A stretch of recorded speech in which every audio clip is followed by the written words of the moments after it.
چاہتے ہیں۔ ہم اپنے نفس کے شر اور اپنے برے اعمال سے اللہ کی پناہ مانگتے ہیں۔ اللہ جسے ہدایت دے اسے کوئی گمراہ نہیں کر سکتا، اور جسے گمراہ کر دے اسے کوئی ہدایت نہیں دے سکتا۔ میں گواہی دیتا ہوں کہ اللہ کے علاوہ کوئی معبود برحق نہیں، وہ تنہا ہے، اس کا کوئی شریک نہیں، اور میں گواہی دیتا ہوں کہ محمد صلی اللہ علیہ وسلم اس کے بندے اور رسول ہیں۔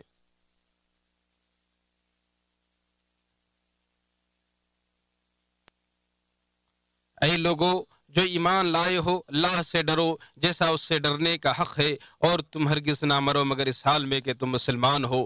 اے لوگو اپنے اس رب سے ڈرو جس نے تمہیں ایک جان سے پیدا کیا اور اسی سے اس کی بیوی کو پیدا کیا، اور ان دونوں سے بہت سے مردوں اور عورتوں کو دنیا میں پھیلا دیا، اور اس اللہ سے ڈرو جس کا واسطہ دے کر تم ایک دوسرے سے مانگتے ہو، اور قطع رحمی سے بچو، بے شک اللہ تمہاری نگرانی کر رہا ہے۔ اے ایمان والو اللہ سے ڈرو اور درست بات کہا کرو، وہ تمہارے کاموں کی اصلاح کر دے گا اور تمہارے گناہوں کو معاف کر دے گا، اور جو اللہ اور اس کے رسول کی اطاعت کرے گا وہ یقیناً بڑی کامیابی سے سرفراز ہوگا۔ مومنو،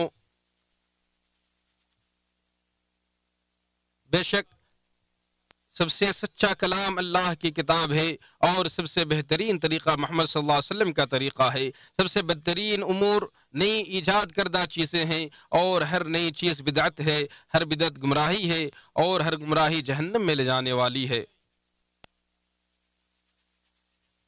مومنو، یقیناً اللہ تعالیٰ نے عظمت و کبریائی اور غلبہ و طاقت کو اپنی ربوبیت کی جلوہ گاہ، انعام و احسان، فضل و کرم اور عفو و درگزر کو اپنی وسعت رحمت کی نشانی، اور قہر و غضب، عدل و انصاف اور طاقت و انتقام کو اپنی بادشاہت اور غلبے کا مظہر قرار دیا ہے۔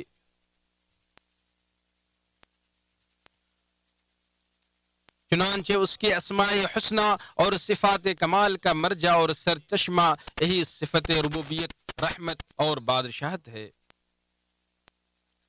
اور قرآن عظیم کی پہلی سورت کی ابتدائی آیات ان تینوں صفات پر مشتمل ہے، اور یہ سورت اللہ کی طرف سے آسمان سے زمین پر نازل ہونے والا سب سے افضل کلام ہے۔ ارشاد باری تعالیٰ ہے، سب تعریفیں اللہ تعالیٰ کے لیے ہیں جو تمام جہانوں کا پالنے والا ہے، بڑا مہربان، نہایت رحم کرنے والا ہے، بدلے کے دن یعنی قیامت کا مالک ہے۔ اول سے آخر تک تمام مخلوق کا ان صفات سے تعلق ہے، ان کی ابتدا بھی اور قیامت کے اس عظیم دن میں ان کا لوٹنا بھی انہی صفات سے تعلق رکھتا ہے، جس دن لوگ اللہ رب العالمین کے سامنے کھڑے ہوں گے۔ بس الہ وہ ہے جس کی عبادت حق کے ساتھ کی جاتی ہے، رب وہ ہے جو سب کا خالق ہے، اور رحمان و رحیم وہ ہے جس کے دنیاوی و اخروی فضل و احسانات سب کو شامل ہیں، اور بدلے کے دن کا مالک کا مطلب یہ ہے کہ وہی مخلوق کا حساب و کتاب لینے والا اور حق و انصاف کے ساتھ بدلہ دینے والا ہے۔ ارشاد باری تعالیٰ ہے، ہم روز قیامت انصاف کے ترازو رکھیں گے، اور کسی کی کچھ بھی حق تلفی نہ ہوگی، اور اگر کسی کا رائے کے دانے کے برابر بھی عمل ہوگا تو وہ بھی سامنے لائیں گے، اور حساب کرنے کو ہم کافی ہیں۔ اور دنیا و آخرت میں مخلوق کے تمام احوال کا خلاصہ ہی ہے۔ الوہیت اس عظیم غرض و غایت کی متقاضی ہے کہ جس کی وجہ سے مخلوق کو پیدا کیا گیا، رسولوں کو مبعوث کیا گیا، کتابیں نازل کی گئیں، اور وہ یہ ہے کہ خالص اللہ وحدہ لا شریک کی عبادت کی جائے۔ جس طرح اس کے مثل کوئی چیز نہیں، مخلوق میں اس کا کوئی مددگار نہیں، اور اس کی بادشاہت میں کوئی اس کا شریک نہیں، ٹھیک اسی طرح اس کے سوا کسی اور کی عبادت نہیں کی جائے گی، اور محبت و خشیت اور امید کے ساتھ کوئی بھی پرستش کے لائق اور سزاوار نہیں ہے۔ ارشاد باری تعالیٰ ہے، اور میں نے جنوں اور انسانوں کو پیدا نہیں کیا مگر اس لیے کہ وہ میری عبادت کریں، میں ان سے رزق نہیں چاہتا، نہ ہی یہ چاہتا ہوں کہ مجھے کھلائیں، بے شک اللہ ہی بے حد رزق دینے والا، طاقت والا، نہایت مضبوط ہے۔ اللہ سبحانہ کی ربوبیت کے مظاہر میں سے مخلوقات کی تخلیق، ان کے رزق کا بندوبست، ان کے امور کی تدبیر، اور ان کو عدم سے وجود بخش کر ان کی تربیت و نشوونما کرنا اور ان کی اعانت و مدد کرنا ہے۔ اور پوری کائنات اللہ سبحانہ کے وجود کی علامت ہے، اس کی وحدانیت پر ناطق ہے۔ پس رب العالمین ہی ہے جس نے تمام مخلوقات، آسمان و زمین اور ان میں اور ان کے درمیان جو کچھ ہے، جسے ہم جانتے ہیں اور جسے نہیں جانتے ہیں، سب کو پیدا کیا ہے۔ اللہ عز و جل نے موسیٰ علیہ السلام اور فرعون کا قصہ بیان کرتے ہوئے برحق فرمایا، فرعون نے کہا رب العالمین کیا چیز ہے؟ موسیٰ علیہ السلام نے فرمایا وہ آسمانوں اور زمین میں اور ان کے درمیان کی تمام چیزوں کا رب ہے اگر تم یقین رکھنے والے ہو۔ فرعون نے اپنے گرد والوں سے کہا کیا تم سننے رہے؟ موسیٰ علیہ السلام نے فرمایا وہ تمہارا اور تمہارے اگلے باپ داداؤں کا پروردگار ہے۔ فرعون نے کہا لوگو تمہارا یہ رسول جو تمہاری طرف بھیجا گیا ہے یہ تو یقیناً دیوانہ ہے۔ موسیٰ نے فرمایا مشرق و مغرب کا اور ان کے درمیان کی تمام چیزوں کا رب ہے اگر تم عقل رکھتے ہو، بس تم حیوانات و جمادات میں سے جس سے چاہو رب العالمین کے بارے میں پوچھو، اگر وہ تمہیں اس کا جواب زبان قال سے نہ دے سکے تو زبان حال سے ضرور دیں گے۔ دنیا کی ہر چیز اس کی تسبیح بیان کرتی ہے اور اس کے سامنے سجدہ ریز ہے، جسے اللہ ہی جانتا، جسے اللہ خبر دے دے وہی جانتا ہے۔ ساتوں آسمانوں اور زمین اور جو بھی ان میں ہے اس کی تسبیح کر رہے ہیں، پر ایسی کوئی چیز نہیں جو اسے پاکیزگی اور تعریف کے ساتھ یاد نہ کرتی ہو۔ ہاں یہ صحیح ہے کہ تم اس کی تسبیح سمجھ نہیں سکتے، وہ بڑا بردبار اور بخشنے والا ہے۔ اور ارشاد فرمایا کیا تو نہیں دیکھ رہا ہے کہ اللہ کے سامنے سجدے میں ہے؟ کیا تو نہیں دیکھ رہا ہے کہ اللہ کے سامنے سجدے میں ہیں سب آسمانوں والے اور سب زمینوں والے، اور سورج اور چاند اور ستارے اور پہاڑ اور درخت اور جانور اور بہت سے انسان بھی، ہاں بہت سے وہ بھی ہیں جن پر عذاب کا مقولہ ثابت ہو چکا ہے۔ جسے رب ذلیل کر دے اسے کوئی عزت دینے والا نہیں، اللہ جو چاہتا ہے کرتا ہے۔ اللہ کے بندو، دل غور و فکر کے ذریعے معرفت الہی کے رنگ میں رنگنا ہے، دل غور و فکر کے ذریعے ہی معرفت الہی کے رنگ میں رنگتا ہے، اور ذکر الہی کے ذریعے ہی محبت الہی کے نور سے منور ہوتا ہے، اور انسان ذکر و فکر اور انکساری و عاجزی کے امتزاج سے رب العالمین کی وحدانیت اور اس کی عظمت و قدرت کی حقیقتوں تک رسائی پا لیتا ہے۔ اور جو شخص اللہ کی عظمت پر غور و فکر کرے گا وہ اس کی نافرمانی نہیں کرے گا، اور جو اپنے مالک کو یاد کرے گا وہ اس کی رہنمائی کرے گا، اور جو اپنے مالک کی پناہ میں آئے گا وہ اس سے پناہ دے گا۔ غور و فکر کرنے، اللہ کو یاد کرنے، عبرت حاصل کرنے اور اکیلے غلبے والے اللہ کے سامنے سر تسلیم خم کرنے سے انسان غالب بخشنے والے رب کی توحید اور وحدانیت کے اقرار تک پہنچ جاتا ہے۔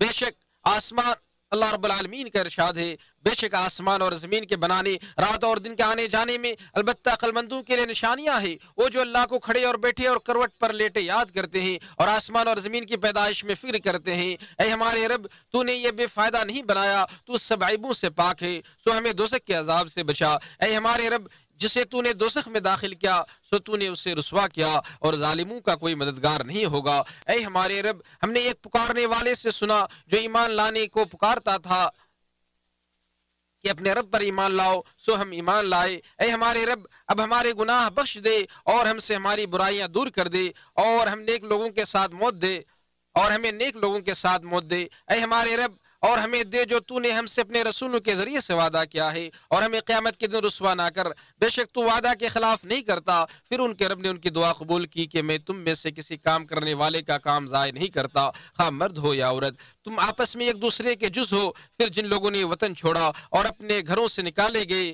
اور میری راہ میں ستائے گئے اور لڑے اور مارے گئے، میں ان سے ان کی برائیاں دور کروں گا اور انہیں باغوں میں داخل کروں گا جن کے نیچے نہریں بہتی ہوں گی۔ یہ اللہ کے ہاں سے بدلہ ہے اور اللہ ہی کے ہاں اچھا بدلہ ہے۔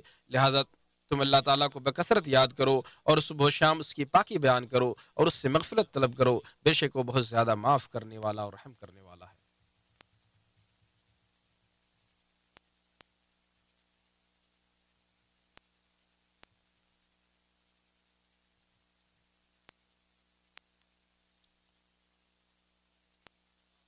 سب تعریفیں اللہ کے لیے ہیں جو سارے جہانوں کا پالنے والا ہے، بڑا مہربان، نہایت رحم کرنے والا اور جزا و سزا کے دن کا مالک ہے۔ اور میں گواہی دیتا ہوں کہ اللہ کے علاوہ کوئی معبود برحق نہیں، وہ برحق بادشاہ ہے اور ہر چیز کو ظاہر کرنے والا ہے۔ اور میں گواہی دیتا ہوں کہ ہمارے سردار محمد صلی اللہ علیہ وسلم اس کے بندے اور رسول ہیں جنہیں اللہ نے سارے جہانوں کے لیے رحمت بنا کر بھیجا۔ اے اللہ، درود و سلام نازل فرما اپنے بندے اور رسول ہمارے نبی محمد صلی اللہ علیہ وسلم پر، آپ کی آل اور تمام صحابہ کرام پر۔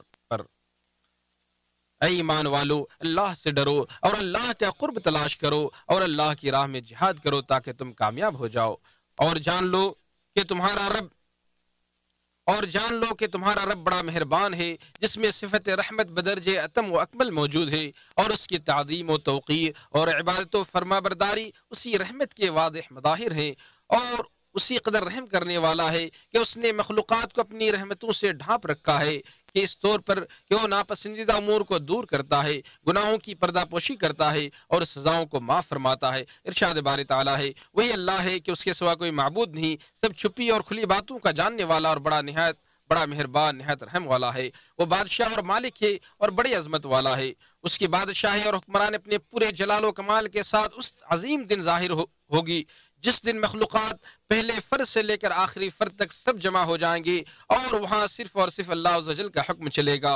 ارشاد باری تعالیٰ ہے، اور جس دن آسمان بادل سے پھٹ جائے گا اور فرشتے بکثرت اتارے جائیں گے، اس دن حقیقی حکومت رحمان کی ہوگی اور وہ دن کافروں پر بڑا سخت ہوگا۔ وہ دن غلبے، حساب و کتاب اور بدلے کا ہوگا اور بندوں کے اپنے رب کے سامنے سر تسلیم خم کرنے کا دن ہوگا۔ ارشاد باری تعالیٰ ہے، جب زمین بڑے زور سے ہلا دی جائے گی اور زمین اپنے بوجھ نکال پھینکیں گی اور انسان کہے گا کہ اس کو کیا ہو گیا ہے، اس دن وہ اپنی خبریں بیان کرے گی، اس لیے کہ وہ آپ کا رب اس کو حکم دے گا۔ اس دن لوگ مختلف حالتوں میں لوٹیں گے تاکہ انہیں ان کے اعمال دکھائے جائیں۔ پھر جس نے ذرہ بھر نیکی کی ہے اس کو دیکھ لے گا اور جس نے ذرہ بھر برائی کی ہے وہ اس کو بھی دیکھ لے گا۔ اس دن اللہ تعالیٰ زمین کو اپنی مٹھی میں لے لے گا اور آسمان کو اپنے دائیں ہاتھ سے لپیٹ کر کہے گا کہ میں ہی بادشاہ ہوں، زمین کے بادشاہ کہاں ہے؟ وہی اللہ ہے کہ اس کے سوا کوئی معبود نہیں۔ وہ بادشاہ پاک ذات، سلامتی والا، امن دینے والا، نگہبان، غالب، زبردست، بڑی عظمت والا ہے۔ اللہ پاک ہے، اس سے جو اس کے ساتھ اس کے شریک ٹھہراتے ہیں۔